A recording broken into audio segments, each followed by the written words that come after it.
So big warm welcome to everybody. I know there are one or two people still joining, but I'm sure they will come in and join us soon. Welcome to the Listen, Imagine, Compose CPD session for this week. It's the second one in a series of 6. I'm Judith Robinson. I'm Head of Education, and I'm really pleased. I'm Head of Education at Sound and Music, I should say, and I'm really pleased to be running this session with Nancy Evans from Birmingham Contemporary Music Group and Martin Faultley from Birmingham City University. We are the core group of the Listen, Imagine, Compose partnership. And this week we're joined by a really exciting number of guests. We've got Nick Hughes, who's a secondary music teacher, Dr. Liz Dobson, who's from the University of Huddersfield, but is also a composer and does a lot of work in the community. Duncan Chapman, a composer who again does lots of work in the community and in education work, and Jonathan Savage, who is has worked as a teacher and an educator and has a specific interest in music technology as well. So music technology is the subject of today. We thought we would start with the idea of what does music technology offer young composers beyond the classroom now and in the future. Obviously, we're very technologically bound at the moment with all our remote teaching. It maybe offers us opportunities for future things as well. So we're going to have a number of presentations. Nick and Liz will talk.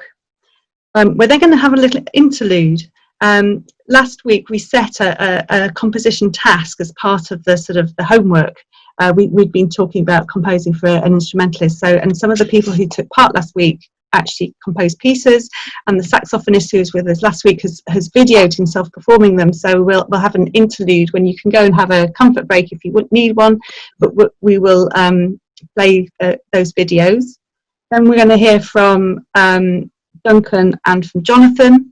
There's time to have some discussion in small groups, so you can talk about what works for you and some of the issues that have come up for you during the week and during this session. And then finally, Nick Hughes is going to set us a sort of composition task to take away and to think about and to do during the coming week. So that's the structure for today. And finally, a couple of housekeeping things. It would be great, especially during the presentations, if you could keep yourself on mute. It just cuts out any background noise so that it's easier for us all to hear whoever's speaking. Most of you, I'm sure, are really familiar with working on Zoom by now, but just in case, there are 2 different views. I recommend you use what's called gallery view whilst one person is speaking, because it means you can see the screen well, and then when you're in breakout groups you might want to go into the sort of grid view so that you can see everybody equally. If you're suffering from poor bandwidth, then it's worth switching off the video for yourself, because that will give you more bandwidth to hear the sound. And if you've got any comments or questions or links that you want to share, then there's a group chat. Please type into that. It all gets downloaded as a text file at the end of the session, so I can sort of sift through those if necessary. And finally, we are recording the session. There's been a bit of Twitter chat apparently today about from people in, I think it was New Zealand and somewhere else like Thailand, people who were actually interested in being part of this session, and obviously they're on the other side of the world and can't be. So we're recording it, we will be sharing it. And all that information I will collate into a follow-up email, and share it with you probably tomorrow. So without any further ado, I think that's everything I wanted to say. I'm going to hand straight over to Nick Hughes, who is going to introduce himself and talk first. Thank you, Nick. So this presentation was just talking about the different types of DAW tasks and how to link them together. This builds off the back of the blog that I wrote for Listen, Imagine, Compose on the Sound of Music website, which was launched a few weeks ago. So if you do want more information on that, please do read the blog. So the idea behind the blog is, amongst other things, was arguing to the case that what we have tended to do and what I tend to do is now I have no qualms in setting people or students an actually existing piece of music to sequence in a DAW. And that doesn't have to be just sequencing. That could be manipulation of audio as they get more experience. That could be sample manipulation, etc., etc. So introductions, yes, that's who I am. Skip through that. Right. So this was the quote that I wanted you to read, which actually I got from an article by Mark Marrington, which cited an interview with the artist Fortet from a Sound on Sound magazine interview from 2003. So obviously you can read that. I think most of you read that already anyway. If you haven't, pause it and read it. He's arguing for the case of actually the sounds he creates can only be possible using a DAW or in the computer in his laptop. And that's kind of where I want to get my students to, using it as an actual instrument. So I use the example of when a colleague joined our school and wanted to do ukuleles. I never played a ukulele before, but I had to teach it. So I had to learn how to play the ukulele in order to model it and show people how to correct problems, identify problems, give solutions. And I'm trying to encourage music teachers who may not necessarily have used much technology to write music, or they may not even compose themselves, to actually get involved with it, because the only way to understand how to teach it is to know how to do it yourself. And then the idea behind some of the stages of creativity, and these are just some of the only two very small quotes that I've found through my research about that's formulated and kind of backed up this way of thinking of how I'm delivering the teaching and delivering the learning, so to speak. Bowden obviously cites that learning to follow the rules must always come first. And then this idea of Lupton and Bruce came up with this idea that composing starts from the top here and then works its way downwards. First, it's important that students learn from the masters.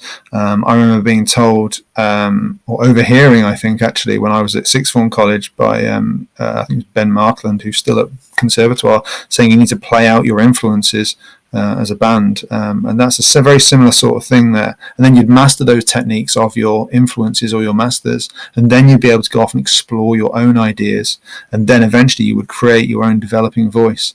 It's fascinating for me to watch students who I've taught and now go off into the real world and hearing the work they're composing nowadays. It's fascinating to listen to, because they are starting to begin to develop their voice, whereas when I was teaching them, they were still kind of around this area here, maybe pushing this, exploring ideas. Okay, so the idea behind this is that it kind of goes like this. I think this is in my opinion, this is what I'm working from at the minute. Probably will change next week or next year or whenever. And it's the idea that you don't want to overload their, I'm not going to say cognitive load theory, because everyone will be up in arms that I called it cognitive load theory, because apparently cognitive load theory doesn't exist as a theory. But the principle behind it, I understand and I get, because it's the idea of not overloading students with too much information in one go, basically. So when we teach them, so this kind of starts at key stage 3 here. I'm thinking key stage 3, maybe, key stage 4, possibly, key stage 4, 5, key stage 5, okay? Just give you an idea. So musical learning comes first, and we would absolutely ensure that they have an understanding of keyboard skills, of single note melody lines, of chords, maybe triads, and then a bass line, how to put a bass line to those chords, all that single note line, and the fact that the two interact together. Before that, we'd also have a look at the drum kit. They'd learn what a basic rock beat was. They'd understand what the function of the main parts of the kit are, like a crash cymbal. And they'd learn this. They'd learn this from this notation. Kick on 1, kick on 3, snare on 2, snare on 4, with hats over the top. I know this is basic popular music stuff, and it is just popular music for those who are wondering. But they understand what notation and rhythm is. So from that, they've got a good grounding, and they also learn to play the drum kit a bit. We're very fortunate we have enough drum kits in order to be able to do that. Then what happens is when they've done that, then we introduce them to the DAW. We use Cubase.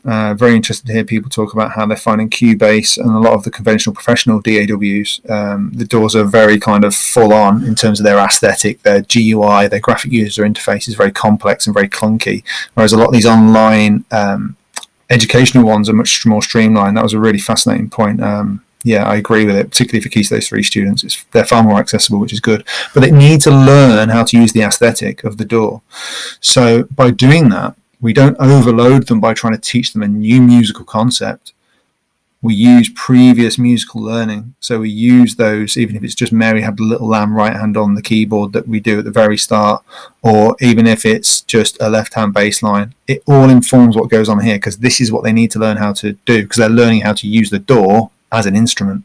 They're learning how to hit play. They're learning how to create a track. They're learning how to turn the click track on and off. I'll come on to that in a minute, hopefully. They'll learn how to change tempo and hit record. Then once they've mastered that, well, not mastered it, once they can do that, they then go on to how to create a new track and overdub over the top of that existing track, how to create a copy and paste, which might be seen as controversial because everyone talks about the idea of developing ideas in GCSE and A-level composition assessment, and too reliant on copy and paste is often terms used by examiners.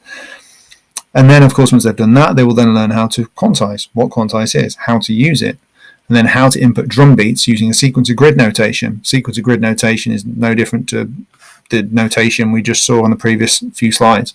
It's just transferring that from the conventional music notation to a sequence of grid notation and inputting that drum beat in. So this idea that recreation comes at the heart of it is really important.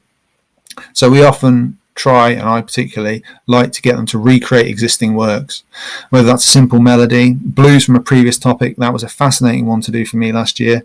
They'd already learnt blues, the obligatory year 8 blues. They'd done it in groups. They had they'd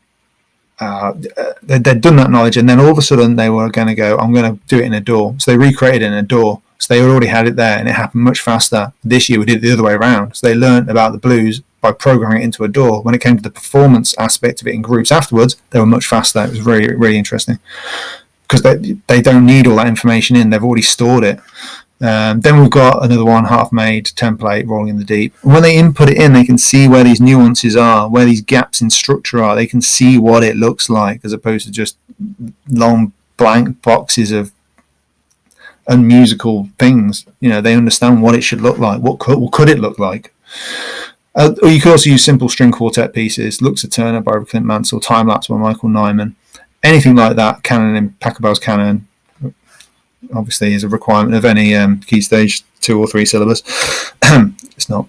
And then obviously you can remix afterwards by cutting up these short blocks, changing them to synthesis patches, changing the rock beat into a house beat very simply, etc., etc. You can give them a score if you want to. You don't have to. But the idea of you learning the DAW aesthetic is really important. Intermediary tech learning.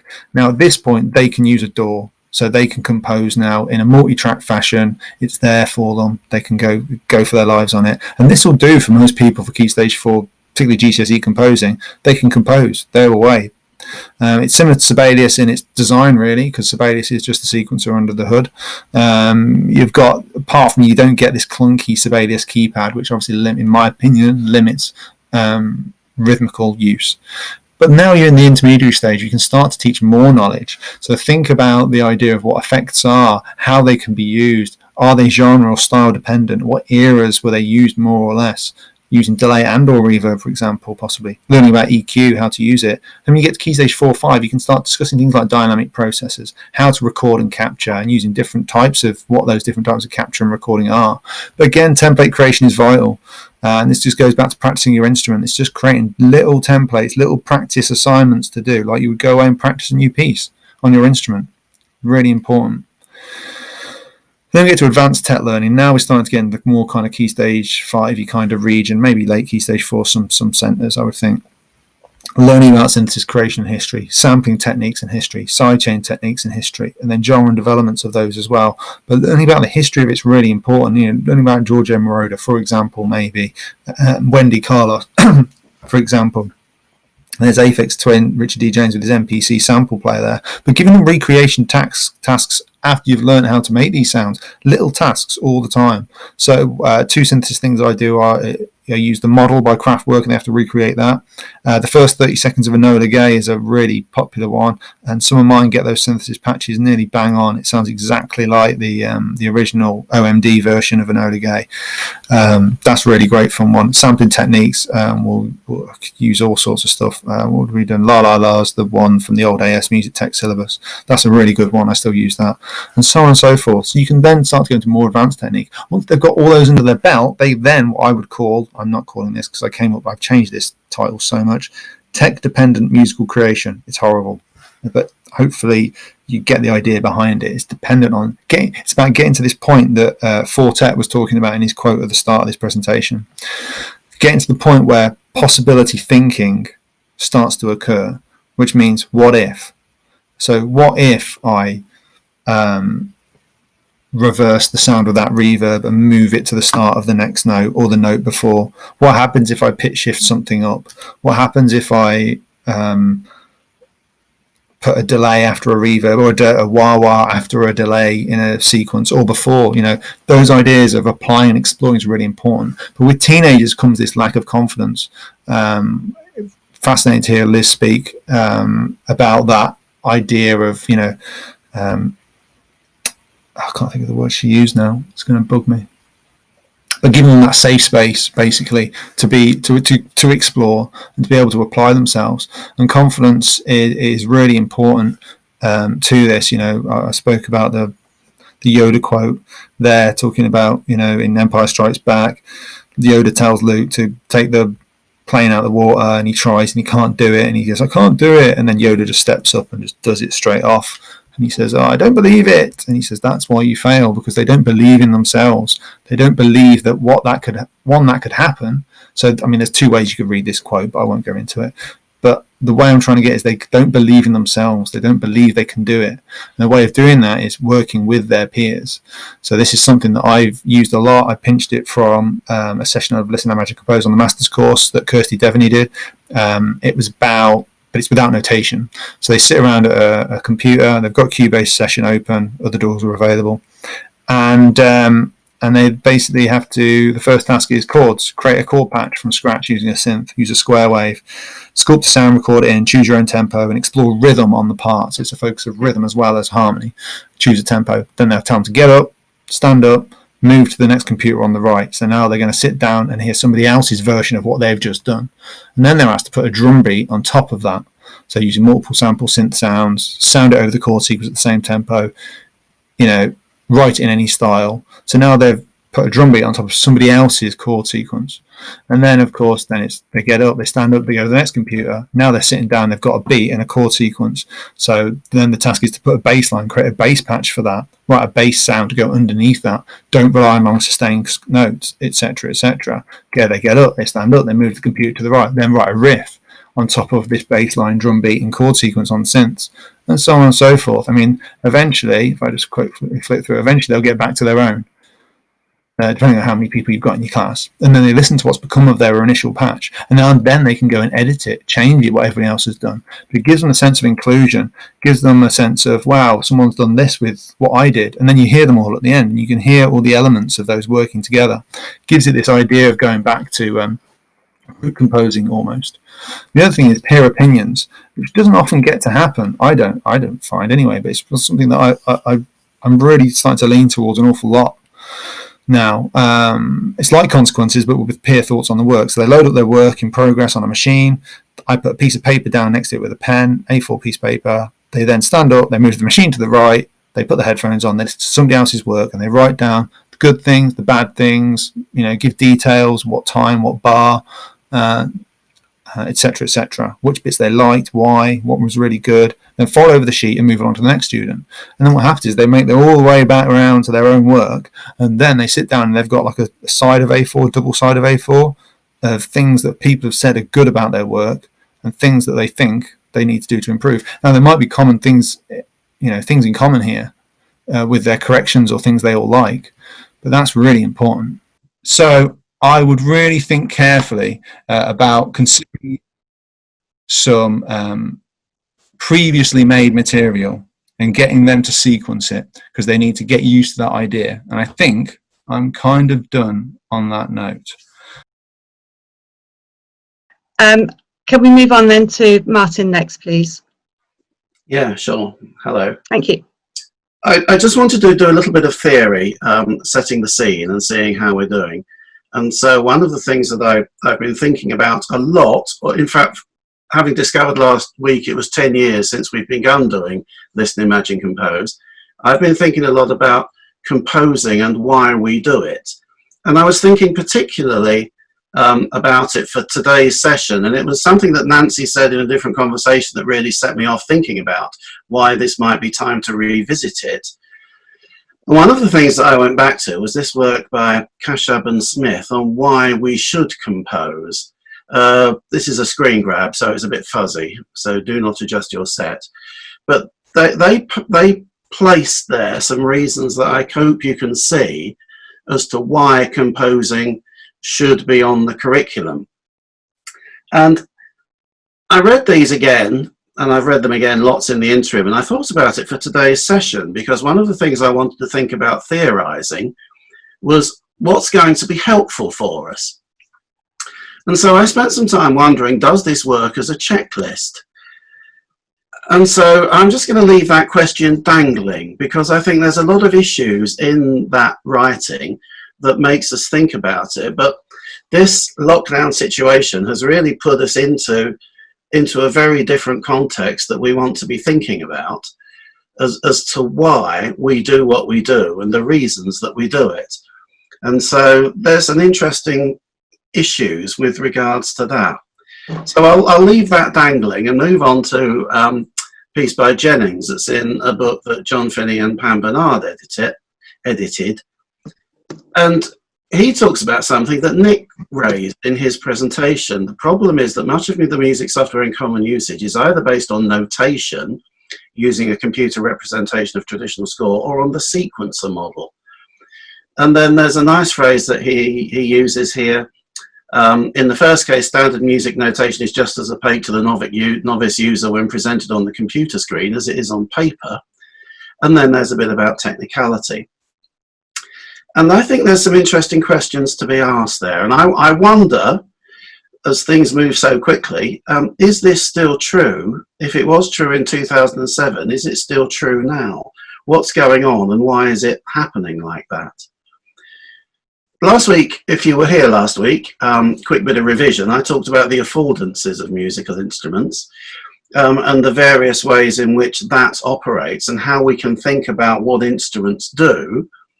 And then, seeing as he's here and lurking somewhere in his shed in the garden, also, Jonathan, I hate to say, it's quite a few years ago now, came up with a model about the ways in, this is from his digital arts curriculum article, and there's some interesting things in the ways that people revisit what's going on. It's this idea of revisiting that I think is quite important and really, really worth thinking about. But there's all sorts of issues with ICT that I think we do need to think about when we're thinking about composing with technology. So, just to make sure that Jonathan gets really cited, here's another piece from a couple of years later, but still 15 years ago, Jonathan, about the idea of seeking creative approaches to the use of ICT in music education that develop musical dimensions within the curriculum in ways that would be impossible without the technology. And then I like the bit at the end about the ways in which these musical experiences can be more challenging. And I think one of the things that lockdown has really made us think about is what are we doing and why are we doing it? And it's a straightforward thing to reach for technology, but are we really thinking through what happens with it and in it and why and for it? So last week, again, quick recap for those, these are the questions that I asked last week, and I still think they appertain this week. And there's a lot there that are worth thinking about. And I've had a few conversations with people about the differences between solo versus group composing, and the question I posed about how little, not how much, the children, the young people need to know and do to be able to undertake a composing task, and then a bit about helping them. And I've got some more new questions for this week. One of them relates to last week. How can I help those who need it most? And then in the current situation, what will this help look like and entail? Then what do I think this composing learning might lead to? And watch this space and listen, imagine, compose, because there's more on this coming up. And then what do we think about the reservations that I presented back in slide 4 from Jennings, about the concerns with the things that Jennings was talking about, and me wondering, is this still the case? And then I think a big question for all of us always is, what will I do next with the children and the young people involved in this current task?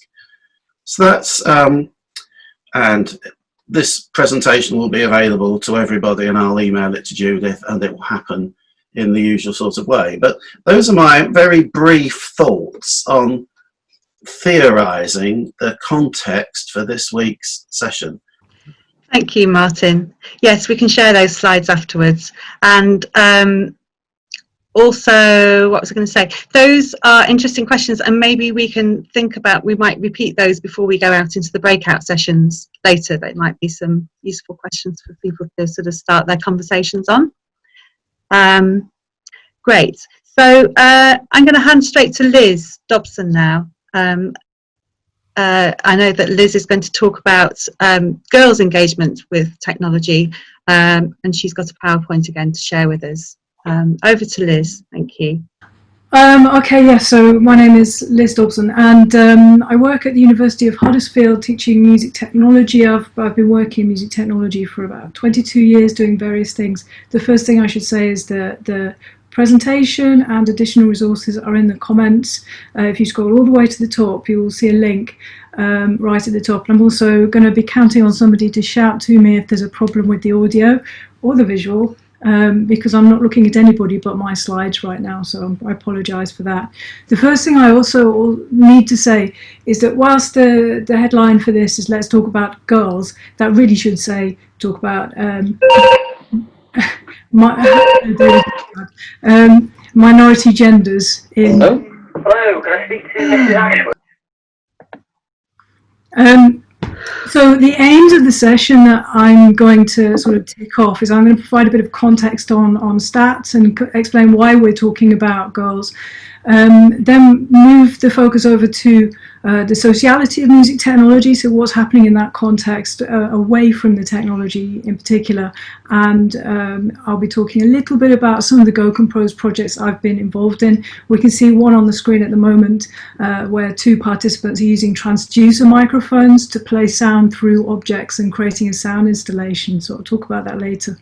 And then I'll talk about a framework that I've been developing from my research on the social psychology of creativity and music technology, which hopefully helps to create a framework for teaching and learning that enables all students to progress, especially the ones with least confidence, and provide some example projects. So pressing on. In terms of context, the Creative Industries Council produced some brilliant infographics that help us to understand the huge scale of the creative industries and the place of sound and audio careers within that context. So in terms of advocacy for the weight of this industry, or certainly as it was before COVID-19, we don't know what's happening now, but the value of the UK creative service exports hit 32.7 billion in 2017, and the creative industries contributed 111.7 billion of the value of the UK economy in 2018. And of course, as you can see, this includes all of these areas of careers: advertising, marketing, radio, television, film, ubiquitous computing, all of these areas that require some kind of audio. So as music technologists, we know that careers aren't just about sitting behind a music desk or producing music, but actually it opens up areas of composition, audio engineering, radio, live sound, machine listening, medical science, and even the military. So a basic grounding in audio can open up all of these things, and it really starts with what's happening in schools. But when we look at the industry, or the industries plural, then there's lots of statistics that show that there's a leaky pipeline. You're probably familiar with this. This is a fantastic report that looks at race, ethnicity of artists and gender for 800 pop songs over a series of years. And it shows that really there's a huge imbalance in terms of this particular sector. And there are other statistics that show this to be the case pretty much across the board. The Yorkshire Sound Women Network, which is an organisation I also represent, did a survey of Yorkshire-based recording studios and found a very similar picture. Now, if we look through to education, looking at applications through UCAS from A-level courses, Born and Devine did a study where they looked at degree course applications for 38 degree courses over a 10-year period when applications was increasing by 1,400%. 90% of those were male. And when you start to look at the literature on gender in technology for music classroom or music technology classroom, it starts to point towards sociality and the social conditions. So this idea that there isn't really a huge benefit in adding more technology, but there's a lot to be said for looking at the culture of the music technology classroom. And as an extension of that, more recently, this particular publication is really fascinating in this respect because it's only just been published and it's still talking about this idea of the hidden curriculum. So the things that happen around the formal curriculum, the unintended lessons and values that happen, the things that are unplanned but can be easily ignored. So that may be what you might call a heteronormative culture as expressed through banter, language, types of contributions that are celebrated, and you see it in jazz and other areas of music as well. So it raises awareness about the sociality and the context in which culturally technology and masculinity are associated, and therefore if you have minority genders or identities in a room, they may struggle a little bit more, or they may not be able to come forward in the same sort of way. So the research that I've been doing, which predates this investigation around gender, really draws on social psychology and education work. So if you go to the books folder, you'll see in there a practice principles document, and at the back of that practice principles document there's an A4 page of references, and everything I'm going to talk about now is entirely coming out of that work, but I don't have enough time to go into that sort of detail. All I can do is give you the headlines, and then you've got the workbook to look at. This is around inclusion in music technology, and it's like slices of cake, really, and when you put them all together, the idea is that it fosters all of these things in a kind of synthesis. So by lowering the stakes, lowering risk, creating platforms for sharing work, building community that promotes talk, higher mental development, collaborative learning, and fostering learner agency, you can begin to create momentum and confidence for those who might typically stand back and just let things pass forwards without them. It isn't about, therefore, it's not about what we choose to teach in music technology, but how we create the environment that is best for all learners, especially the ones who are typically marginalised through the actual curriculum, the cultural norms of the hidden curriculum, and to do it in a way that doesn't explicitly draw attention to difference or diversity. So what does that look like? In terms of risk, everybody here has this experience and has observed this in the classroom. We understand what risk means, so it might be just not being able to put your hand up or contribute for fear of getting some information wrong, sharing work, not wanting to share work in front of peers. Something I've observed, fear of touching the technology, damaging the technology, or even just making noise with the technology, so studio feedback, and of course other things as well. So it's another form of risk assessment is helpful for evening things out, to explore the equipment privately, maybe explore it turned off, to foster collaborative work with friends in friendship groups, and also to find subtle ways to notice, celebrate, and nurture those bold steps. So if somebody makes a bold contribution that they don't typically make, to find a way of integrating that contribution without maybe spotlighting it or drawing a huge amount of attention to it, but not also letting it drift. So the next piece of cake is around platform, giving students a chance to present work. It doesn't work on its own, it has to work within a context of support and community, but types of platform might be very familiarly presenting about technology, maybe the girls here presenting their work in the sound installation, presenting artists they admire that they personally relate to and identify with, selecting specific tracks to guide their peers through listening. It might be digital. I know that that's a different thing in terms of school environment, but maybe Padlets or blog posts which enable students to speak in a more anonymous way, collaborative zines, mixtapes, improv groups, this sort of thing. So now the real heart of this idea is around community and talk. So if we think about Lev Vygotsky's contribution on talk being the psychological tool that nurtures high mental development, in the sense that when somebody is sharing information, they are developing themselves. It requires language and mental activity, but also in a collaborative context, it affords the possibility of thinking aloud, thinking together, into thinking, and also distributed creativity. So I'm thinking about Neil Mercer and Karen Littleton and Keith Sawyer and all of that area of creativity. And it's on three things. And it comes, this model comes from a wish to build community outside of the curriculum, particularly amongst students or learners who exist as a minority. So in terms of the Yorkshire Sound Women Network and feminist collectives, you have the chance to bring people together who are normally isolated, maybe don't feel safe in particular club spaces. Together the voice is strengthened and they can address that. But it also affords a sharing of equipment, sharing of ideas, and also understanding about how different social situations operate. So it works as a stepping stone. Your school and college obviously has this kind of community, but the extracurricular groups afford something complementary to that, and something that contributes to self-confidence and agency.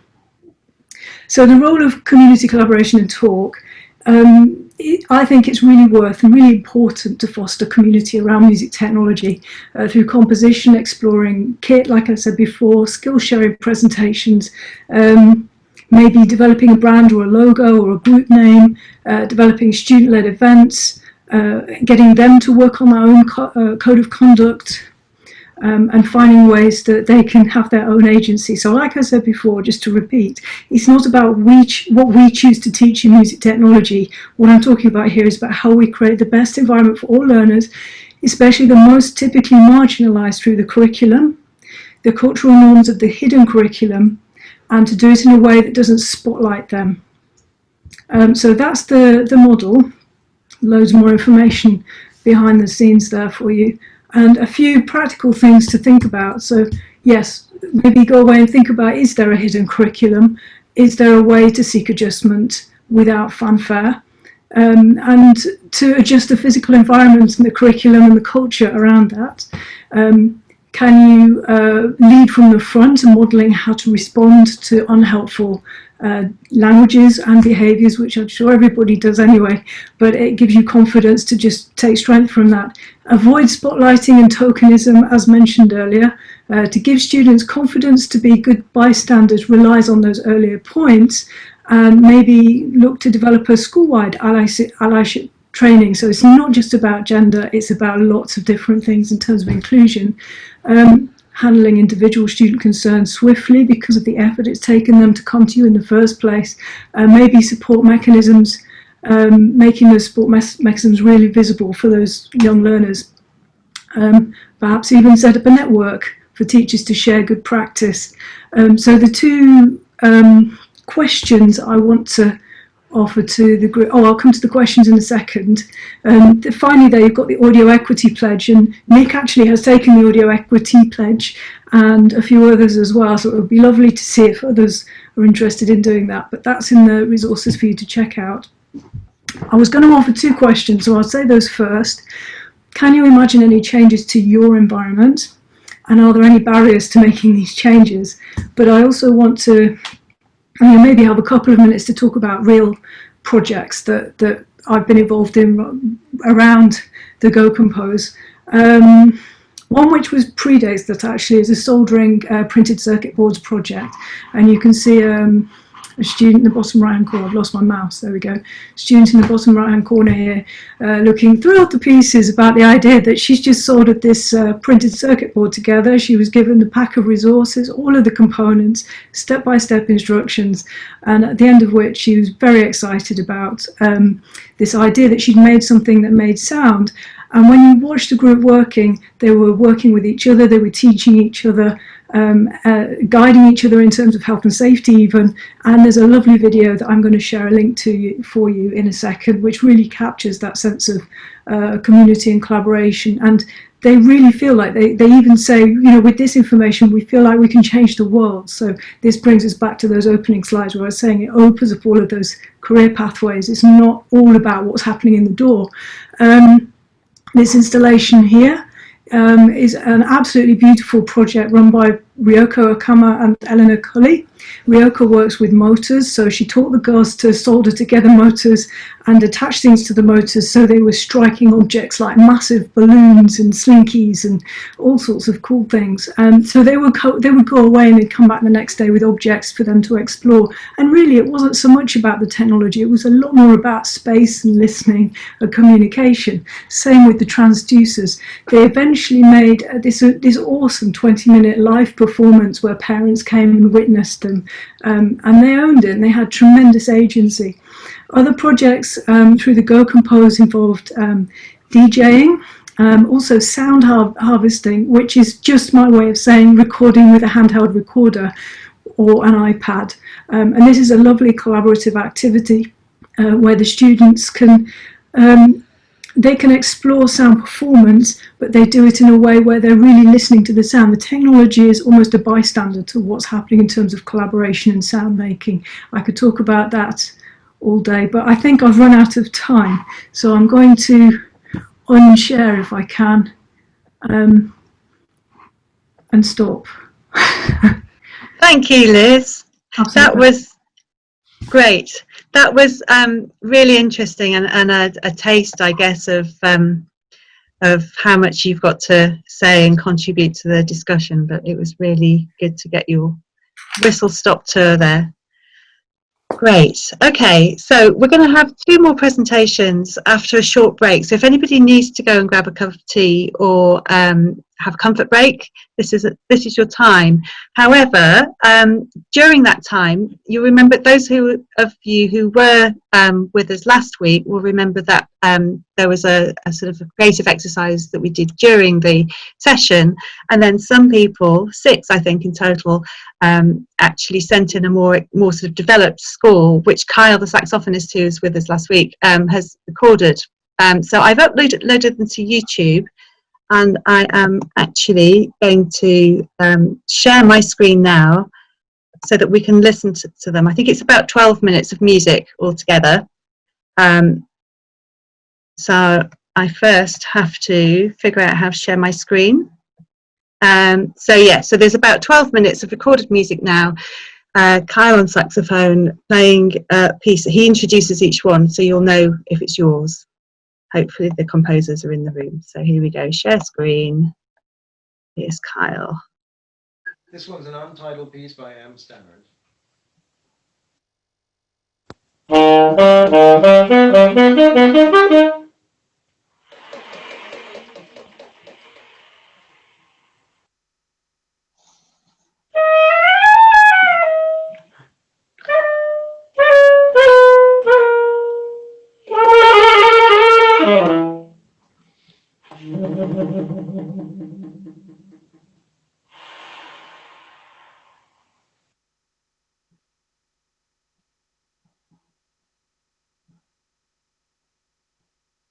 This one is Gemma Carroll's piece, To Be Free.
Okay, so this one is Frank Burns' piece, and what I'm going to do is I'm going to play the bass riff first, and I'm going to do 3 repeats of it, and then I'll stop, and then I'm going to do the melody riff, and I'll do that 3 times also and stop.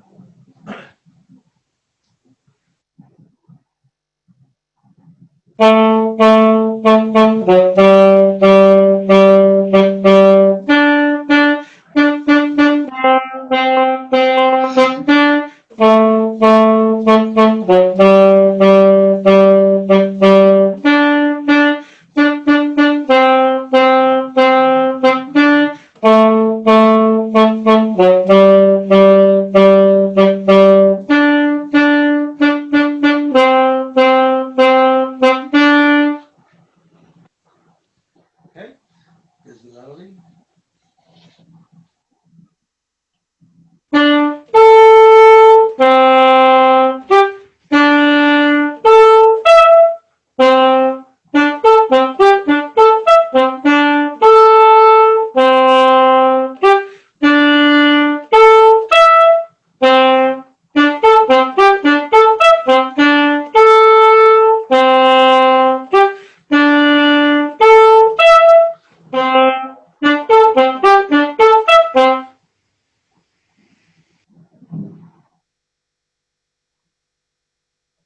This is Bex Lewis's piece, and with this one I wasn't quite sure if Bex had in mind that I would mix up the material that she suggested, or if you wanted me to play things straight and then do the layering with technology. So what I'm going to do is I'm going to play the components of the piece separately in case you wanted to kind of layer them with technology, and then I'll do a performance of the piece just as one player trying to mix up the material. Okay? So here's the lovely long lyrical melodic idea.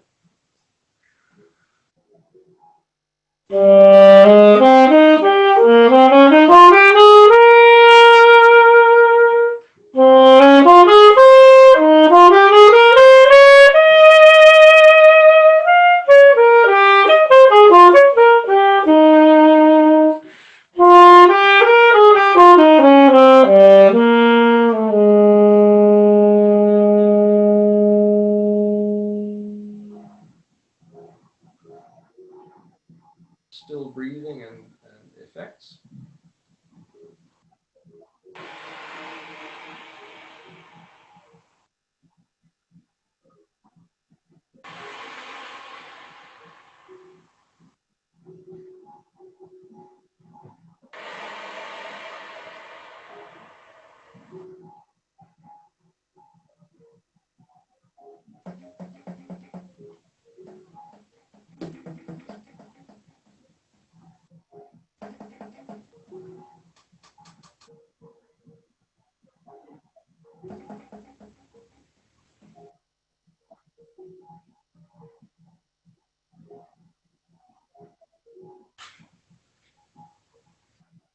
Okay, then in the B section, I'll do 2 different kinds of fragmented ideas and then a drone all separately.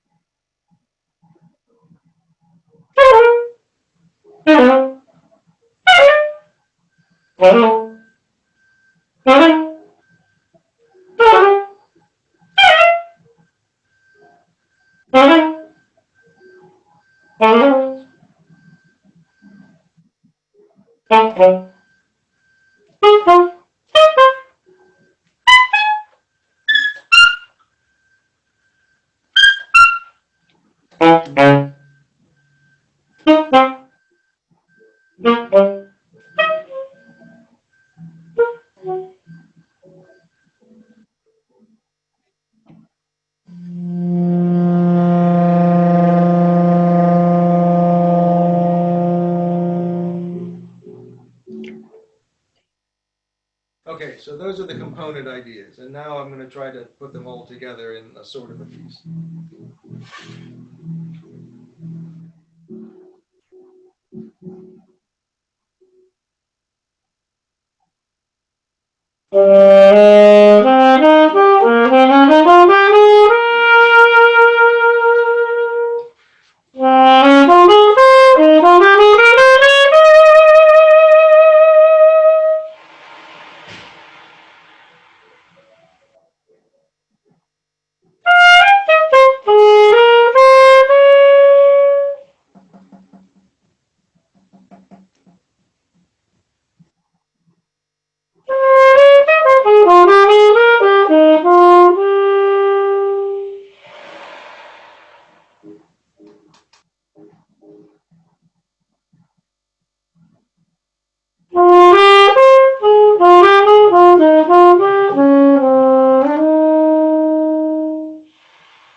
Okay, this is Abby's piece, which is about the windy day in the garden, and then afterwards, the second half being coming indoors and calming down.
This one is Adele Blaney's piece, Dancing Bird. And the melodic idea at the beginning, I'll show you, and you probably have that, but it seems to have two notes instead of just one. So I'm going to do it twice, once with the upper notes and once with the lower, and then I'll do the second part.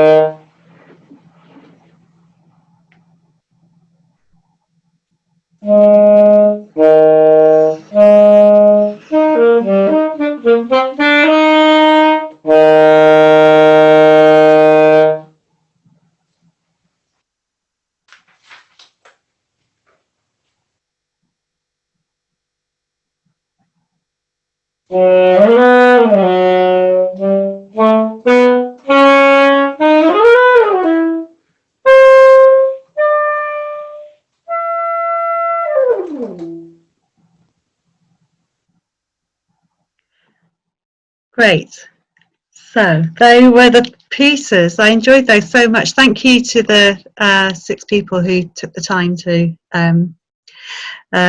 send them in and to spend the time working on it. It was great.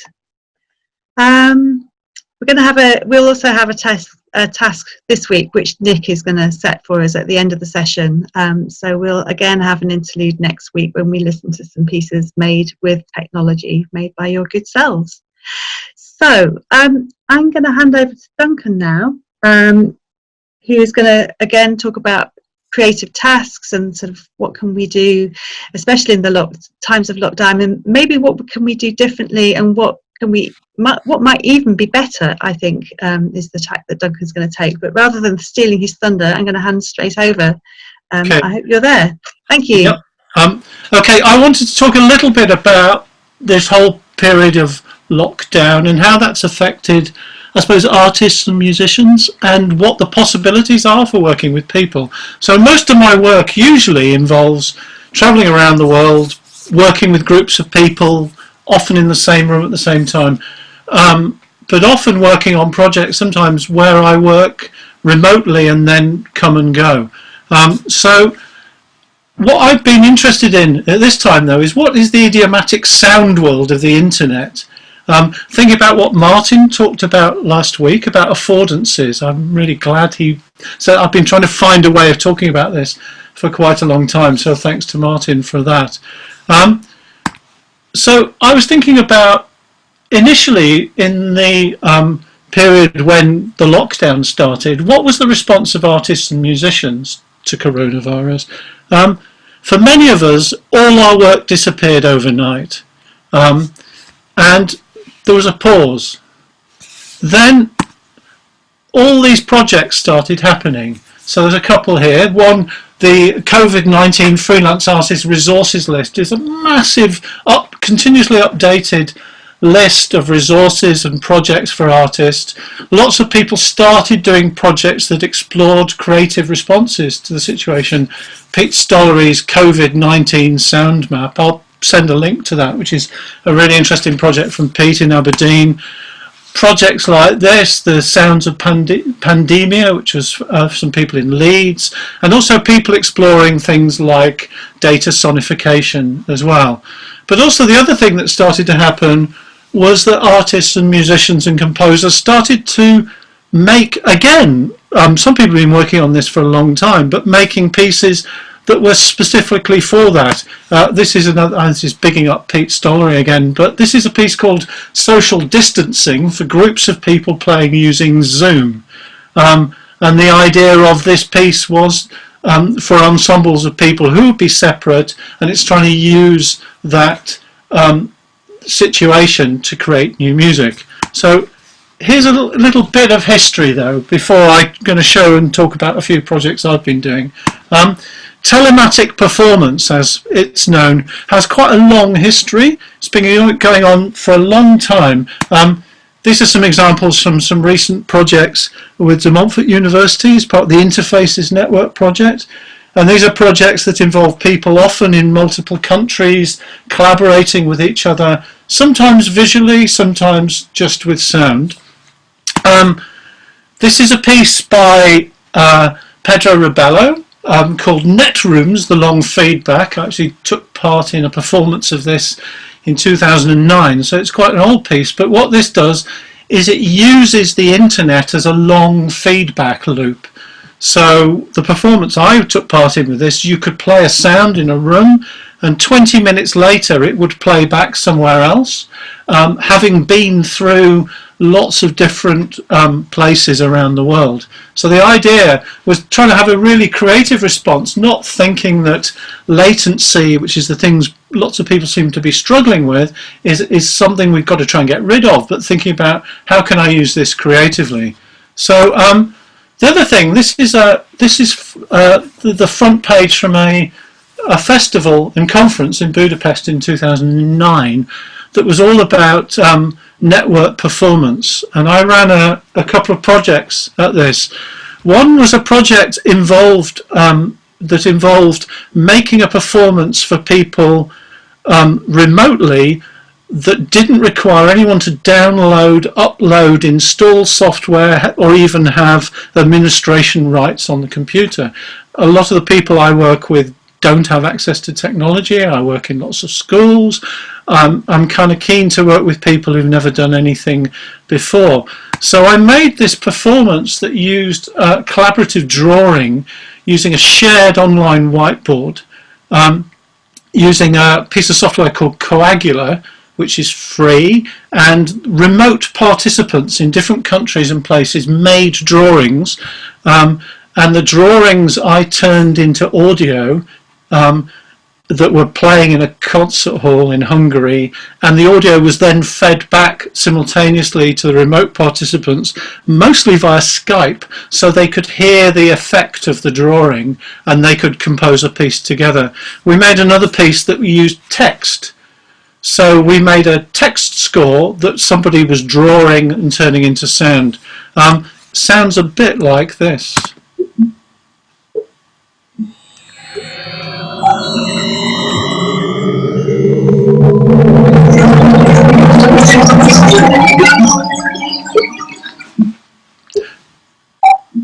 So the advantage of this software is that you can just draw onto the screen. Draw at the top, you get a high note, at the bottom is a low note, it reads from left to right, and you can make patterns, and then people could draw and share different people's, they could make a collaborative piece by drawing a score. Not a new idea, obviously Xenakis spent a lot of time developing a very sophisticated, expensive version, but the advantage of this is a free PC bit of software that runs on Windows 3.1 computers onwards, so you can kind of give it away. I've used this a lot on projects in the past as well. So thinking about this then, what is the nature of this remote collaboration? Are we trying to do what we've already done, or are we trying to do something different? And the idea, a lot of people keep talking about taking their work online. It doesn't seem to work. In the same way that this definitely isn't a pipe, but it's a very great painting, this isn't a performance, this isn't a concert hall, it's not a gig, it's not the Wigmore Hall, it's kind of a different kind of environment and a different kind of space.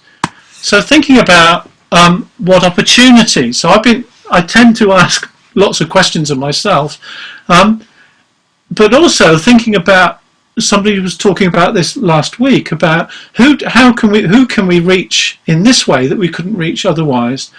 And also a lot of the disabled musicians and artists I've worked with for a long time, when this lockdown started, there was a lot of welcome to my world. I've lived with this for a long time. What can we learn from those people who make work in this way, who are by nature isolated? And also I've spent a lot of time, sometimes in the past, working with people in quite remote communities.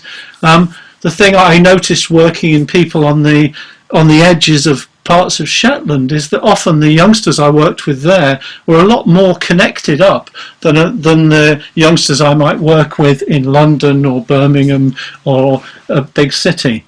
So here are some recent things I've been doing the last few weeks. This is a series of projects for the Sound Festival in North East Scotland, and these are similar in a way. Nancy's been doing some fantastic stuff with BCMG, but these are a series of composition project activities that explore different ways of working.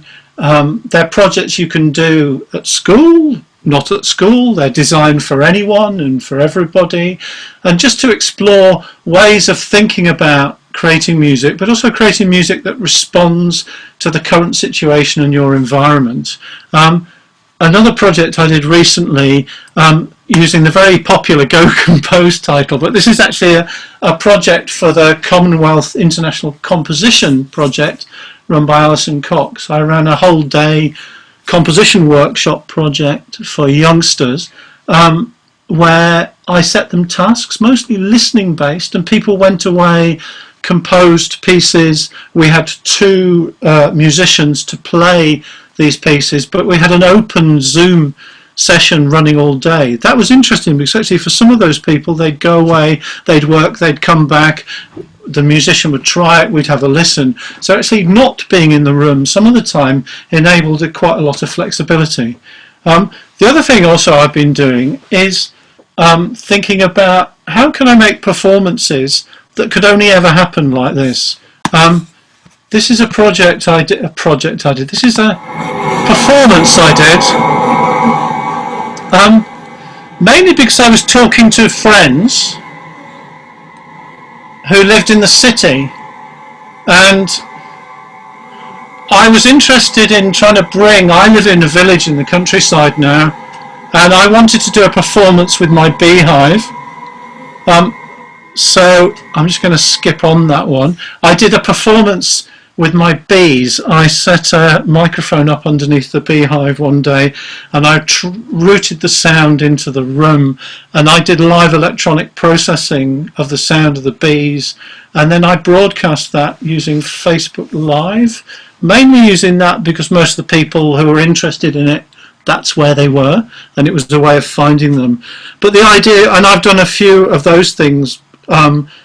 I did a dawn chorus one, got up very early in the morning and broadcast the birds from my garden. The this was a performance, the Lullaby Live project. This involved an Indian singer, Supriya Nagarajan, who was in Dewsbury, viola player Neil Valentine, who was in Winchester, and I was in Lincolnshire. And Neil runs a series of family concerts, and we did a live online one. They were sending me their audio, one via Skype, the other via WhatsApp, and then I was mixing them together and also generating a spectral image that was then broadcast on the internet. I'll give you a little burst of that.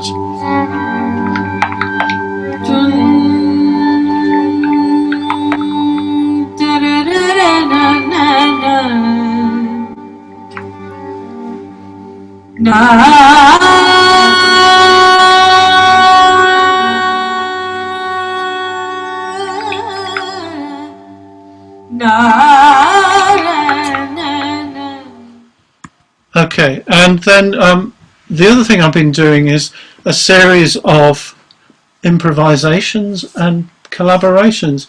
What's been very interesting for a lot of the musicians I know is that people have been using the opportunity to collaborate with people they don't normally collaborate with, or they'd like to collaborate with. So I've been doing a lot of improvisations and performances with different musicians. This is one with Adrian Lee and Simon Limbrick, if I can find my mouse. So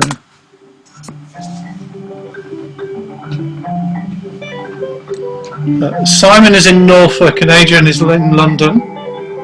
And we're using Jam Kazam. The advantage of Jam Kazam is that the actual latency, the delay, is very low.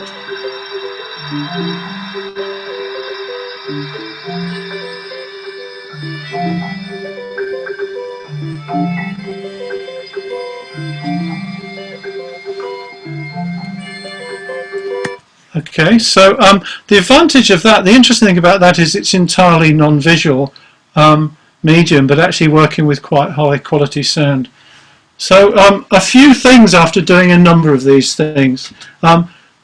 If you're going to connect your computer to the internet to do audio things, don't use Wi-Fi. I bought a 5-meter long flat Ethernet cable on eBay for a £5. It slips under the door, and actually it means that the connection is a lot more stable. Decent headphones. I've done lots of things with people online where they're using their phone in-ear headphones. If you're going to sit with headphones on all day, it's a lot better for you to wear headphones that are comfortable to wear. And also learning how to use your computer. The number of people learning how to connect it all up, how to stream. There's plenty of stuff on the internet to learn that. You don't need to. I'm of a generation where I had no computer technology whatsoever in my education. The year I finished my degree, they bought a computer. The way to learn these things is to play with them and to experiment. And the sort of top tip for artistic life, or maybe most things in life, is you've got to find someone who knows more than you do and collaborate with them. A few final thoughts. Latency that you get when you work online is there. You can't get rid of it. The number of times I've been quoting Star Trek, you really can't change the laws of physics. It is the laws of physics that things will be delayed via the internet. Also, how can I work to encourage music in the communities I'm part of? Friday night in my village is now virtual band practice. That happens over Zoom. It's out of sync, it's out of time, it doesn't quite work.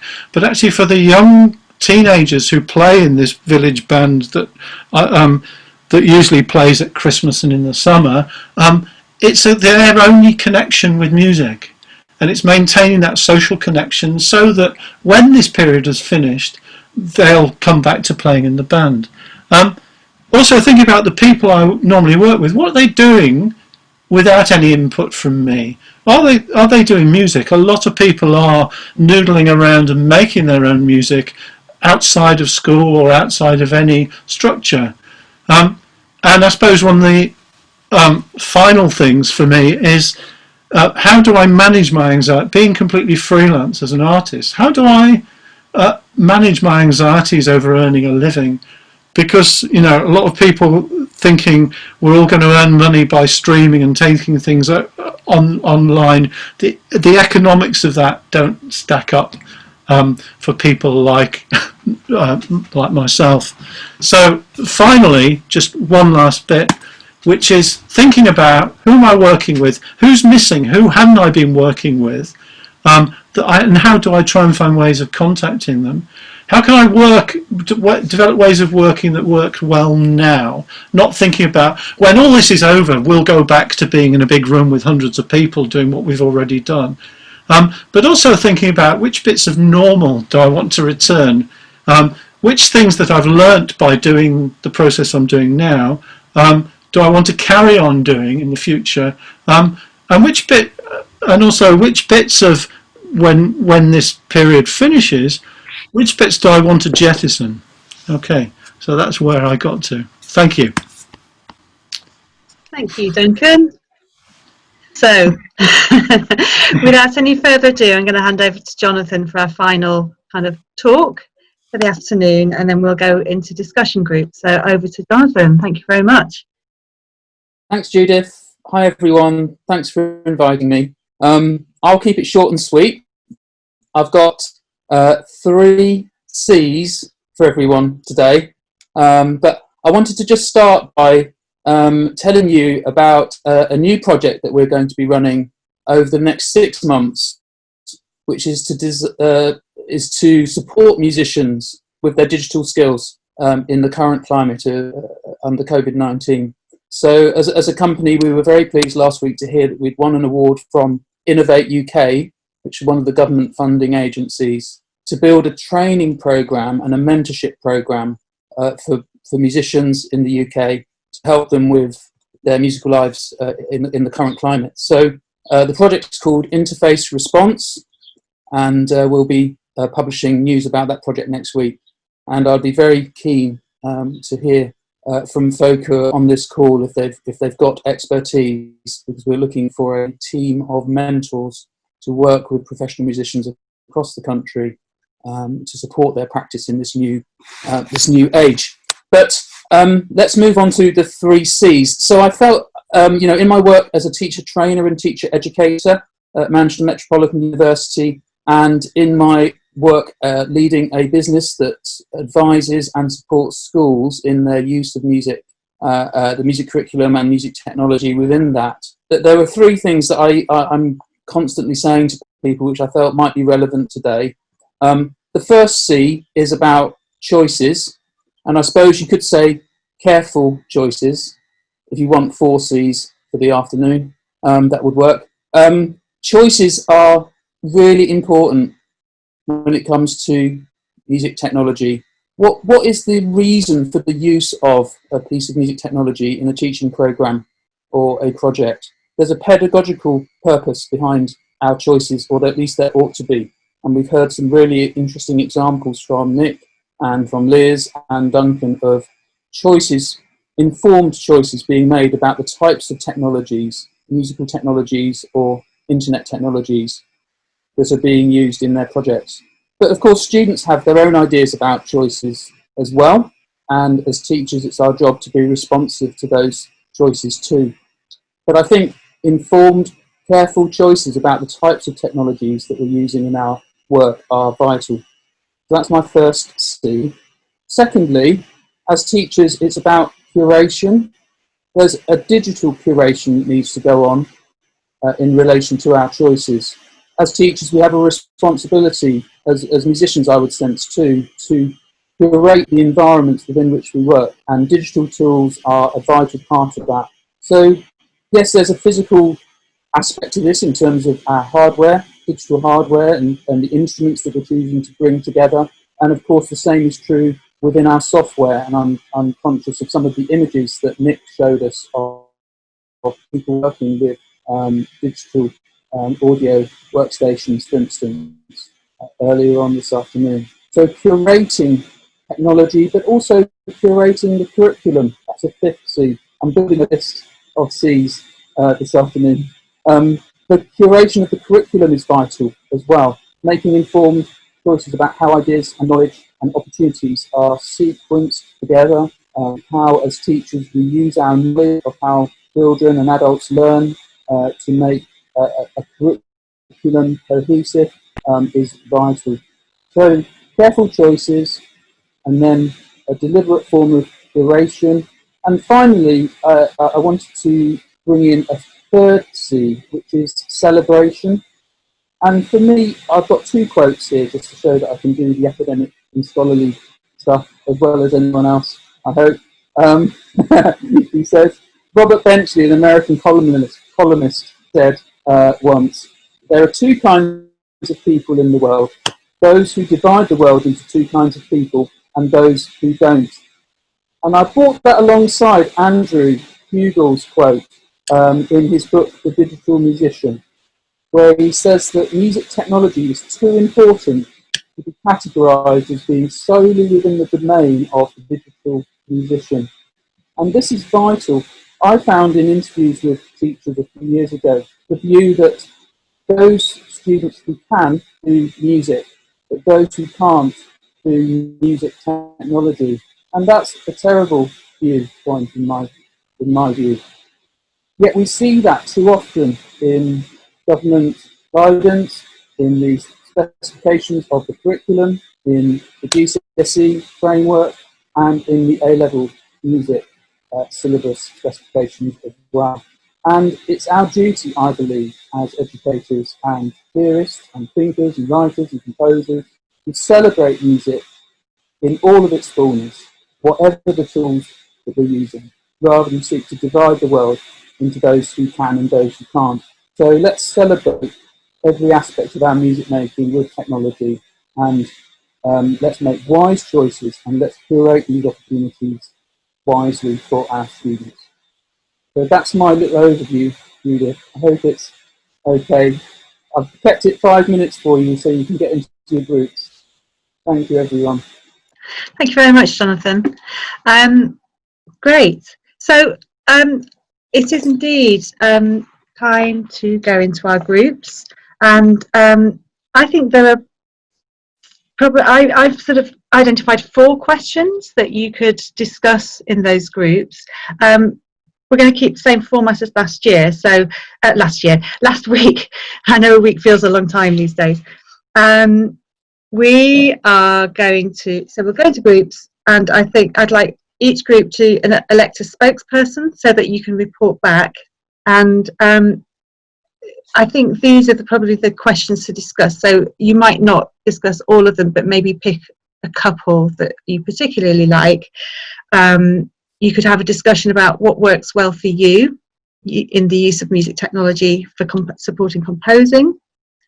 You might want to talk around ideas for projects and activities, and it might be drawing on some of the ideas that we've talked about today.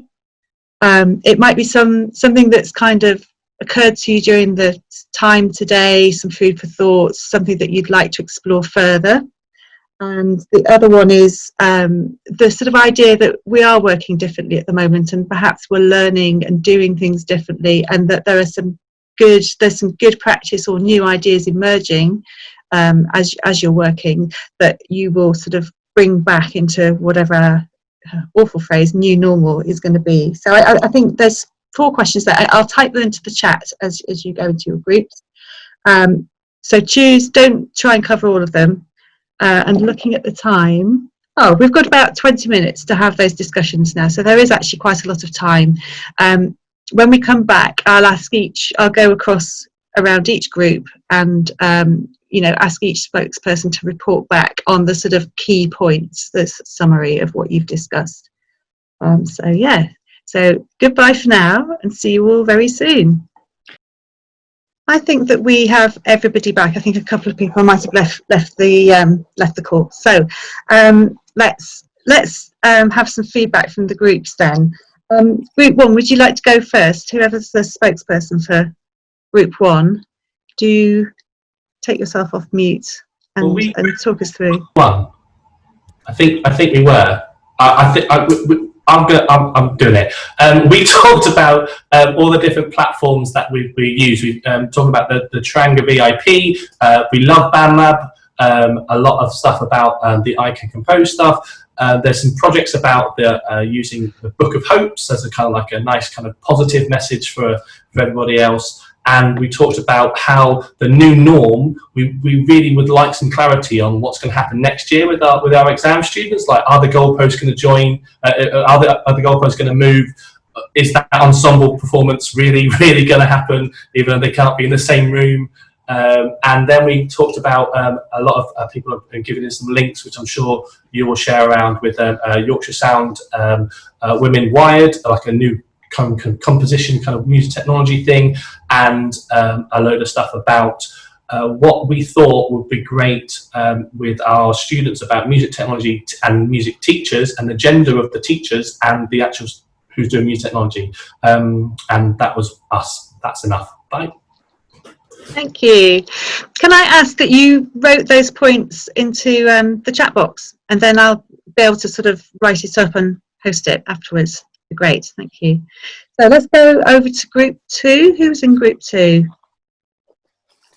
I was in group 2, but we didn't nominate anybody, so apparently I'm not glitchy now, so I will speak. Okay. We had some really interesting discussions about the composition assessment, mainly year 10 and year 11 at the start. So simply, you know, composition for year 10, year 11 and NEA work, it can't take place because the teachers can't sign the document because they can't prove that it's been done on their own. So we're awaiting further responses from the government, but as we were discussing, they're too busy thinking about the October and November resits from this year's summer grades that are being awarded by teachers. So that's the least of their worries at the minute. So I think we were generally saying that we might as well just not concentrate in terms of NEA work for those students, but we need to be thinking about possibly practicing those composition ideas. We had a good chat about collaboration at the end on BandLab and Soundtrap and other softwares like that. And we would be interested in hearing from anybody who's actually used collaboration and made it work well with students remotely. I know that's only 2, but I've spoke. Thanks, Nick. Can you put that into that chat as well? And we'll move on to the next group, group 3, if you can remember what number you were. Yeah, I think that's our group, and we had two points really. One, well, there was lots of lovely sharing about different platforms everybody had been using, and everyone found that quite helpful. We talked about sort of visibility of music throughout the school, also online, using things like SoundCloud and Bandcamp, etc., to share young people's work more, but also to kind of create exemplars. There's a kind of sort of discussion between the balance of children who might feel more confidence now to work on their own, where they haven't got their peers watching, or they've always been kind of relying on a peer to do the work for them. So that sort of privacy of doing it and just having it seen by the teacher versus that wanting to share and have a listener for the music that's created. And then the discussion was also about you know, some of these ideas of creating music in different places, remote, you know, people in different remote places are all really good, but there's so many kind of, you know, rules around privacy, safeguarding, GDPR, and so there's more imaginative ideas. It's quite difficult for the schools to make those happen. Thanks, Nancy. If you can pop that in the chat as well, that'd be great. Group 4.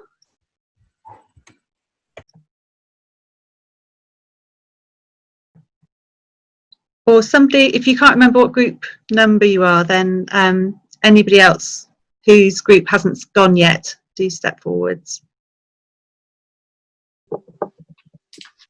We haven't chatted. Oh. Sorry, go on. I'm group 5, so if you're group 4, I'll. Should we have Andrea next then? Okay, I don't know who the spokesperson in our group was. Apologies. So we had a few ideas. So I was talking about using BandLab for the first time and how difficult it is to get kids on a platform like that when you're not in the room, and how how I put together booklets as like now do this, now do this, now do this, like one at a time, and that's been quite successful to get them, like Nick was saying earlier, about getting them teaching them the rules before they get to be creative, so they know what it can do, then they can sort of explore that a bit more. And we talked about was it Lorelei suggested the use of digital badges, and that's something that I'm interested in as well. So whereas we all had like levels and things like that before, it's a bit boring, isn't it? But kids love a good badge. So like the idea of like digital badges to acknowledge specific things that they do, whether that be gold, silver, bronze, or whether that be something for resilience, collaboration, creativity, that kind of thing. And then I suggested a way to do a concert at Christmas, because me and my new colleague would love to do some care home performances, but obviously there's no way we're going to be able to do those this year. So we thought about miking up kids in our school hall and then feeding that through on a YouTube live. Like someone else just said, I forgot who it was, if we can get around the safeguarding issues, then that's a possibility to sort of do possibly 3 or 4 care homes at the same time rather than 1 or 2, you know. So what else did we have? I think that was it. We kind of spent quite a lot of time on that, I think. Lovely, thank you. If you could stick that in the chat as well, that'd be great. Thank you. And Max, were you next? Yeah. So in Group 5, we were talking about the new sort of software that we were finding in lockdown, things like Soundtrap and BandLab, and trying to use those, but how also some of these new things were actually easier and simpler to use and better than some of the existing software we were using, which was maybe things like Cubase, which has got lots of sort of clunky things to try and use on it, whereas these are slimmed down and actually designed for education. It means that they're simpler for pupils to use. We said that some of the challenges, though, were trying to overcome pupils' IT skills, because actually as students are ending up using the phones more than computers now, they're not as computer literate, and even things like finding file and save now for a pupil is not as easy for them to do as it was 10 years ago, because they're doing things on the phones now. So making templates and having slides and tutorial videos that explain how to do all of those things, but also remembers to teach the basic things, so that when a pupil gets to the end, they know how to save the work. That's really important. And one thing I've learned to do now is do tutorial videos, screen recording on my computer, but also doing a screen recording on my phone to demonstrate how to do that as well. Great, thank you. If we could go in the chat again, that'd be great. Thank you. And there should be one more. Yeah, Group 6. Okay. Okay. So we had quite a sort of eclectic group, really. Both Duncan and Jonathan as well in our group. Bex was a secondary teacher, and we had somebody that was from Singapore as well. So we had quite a diverse array of views and sort of input. I think the key thing that I initially wanted to talk about was unfortunately finance, and I think the key message that we came out of it was, don't let finance be the restrictive thing that it is so often. There's lots of things that are out there that we can be trying to utilise that were perhaps away from a computer, that's still linked to music technology that can be used. So, but unfortunately, just the way that music education is and education is at the moment, finance is always going to hold us back. So there's lots of different ways. We're talking about Steinberg and some of the free software that they've been giving out. I've spoken to, I think his name's Richard at Steinberg, and Richard came into school and sort of had a long chat with me about ways that we can utilise things like Dorico and Cubase that become a lot more cost effective. But I think one of the things that perhaps one of the positives that's come out of, if there is, you know, any positives that's come out of this, is actually I've been using Soundtrap quite a lot, and I've really enjoyed the fact that we're able to give students the means to compose at home. And I think that so often holds, certainly I find it holds my GCSE class back, is because we've only got a set amount of computers with Cubase on it. We've got one Mac with Logic on it.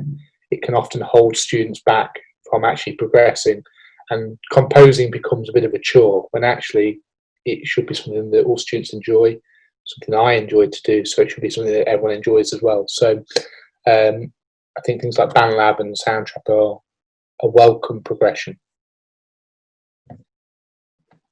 Thank you, Tim. Great. Okay. So we are a couple of minutes over. Oh, Tim, please do put that into the chat as well before you forget. Thank you. So the last thing to do today is to wrap up and say thank you to everybody, but to hand over to Nick, who is going to hand out a composition challenge using music technology. The plan being that he'll set a challenge. I'll repeat it in the follow-up email. And you should make a sound file and email it to me, and I'll give you my email in the follow-up as well. And then we'll listen to it next week. Okay, over to you, Nick. Thank you. Right, you can use any DAW you like. It is entirely up to you. If you have a Mac and you're GarageBand based, use GarageBand. If you're Logic, use Logic. If you're Cubase, use Cubase. If you're using online things like Soundtrap and BandLab, that's fine. So if we just look at, I'm just going to put BandLab in for the time being. If you haven't got a BandLab, just create an account. It's very straightforward. All I would like you to do, this is my BandLab account here, click on Create, is to use delay. I want you to use delay in a creative way. That could be rhythmically, it could be to create a dense atmosphere. You could use it to, oh, hang on, I can't get to my tabs. Damn it. Anyway, I was going to play you some examples, but they're hidden behind here. Damn it. So yeah, use delay in a creative way. So if you don't know how to do it in BandLab, you go on Effects down here, add an effect over here, sorry, so that's clicking on that, add effect, delay, digital delay. But I wanted to create a musical sound out of it. Don't just have kind of it as a vocal with a delay on, use it as an element within it. In fact, if I go onto Spotify and I play you, not the Monday Music Club, Who Bar 3.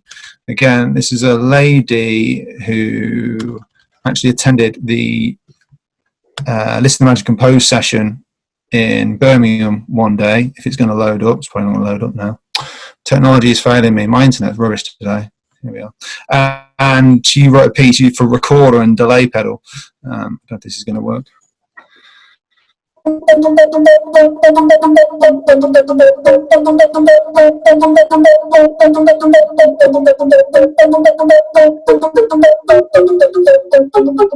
So do something like that. Think about Edge, U2, whatever you want to think about, and just create something and then export it out. You can obviously file save it. You can exit out of here and then save it share it with Judith. I'm not going to go on too long, or else yeah, that will go over everybody's time. So I'm just going to try and stop sharing now. Stop sharing, don't share more. Okay, is that okay? So use delay in a creative, rhythmical way, short little 20-30 second blast. You can put as many layers in as you like, but I want you to think about using it in a musical fashion. Great. Okay. That's good. Thank you, Nick. Cool. So it just remains for me to say thank you very much. We have another session here again next Thursday. We're going to be talking about composing, supporting young composers in schools, but beyond the curriculum. So what are things that you could do as teachers in your schools that sort of supports the progression of young composers beyond what you're doing in the day-to-day classroom teaching? I'm sure you're running choirs and jazz bands and all the rest. What about the young composers? Rachel Shapey, who was with us at one point today at least, is going to be with us to talk next week, along with Stephen Berryman, and a composer, and some other people. And if you have booked for next week, then I hope you won't mind. I'll be going through a process of asking people to reconfirm who they are, so that we have slightly tighter security for the next week's session, so we avoid annoying people entering the session like we had today. But apart from that, I'll follow up and send you lots of links and to documents and things later on, and look forward to hearing some music tracks from you. Thank you very much. See you soon. Bye.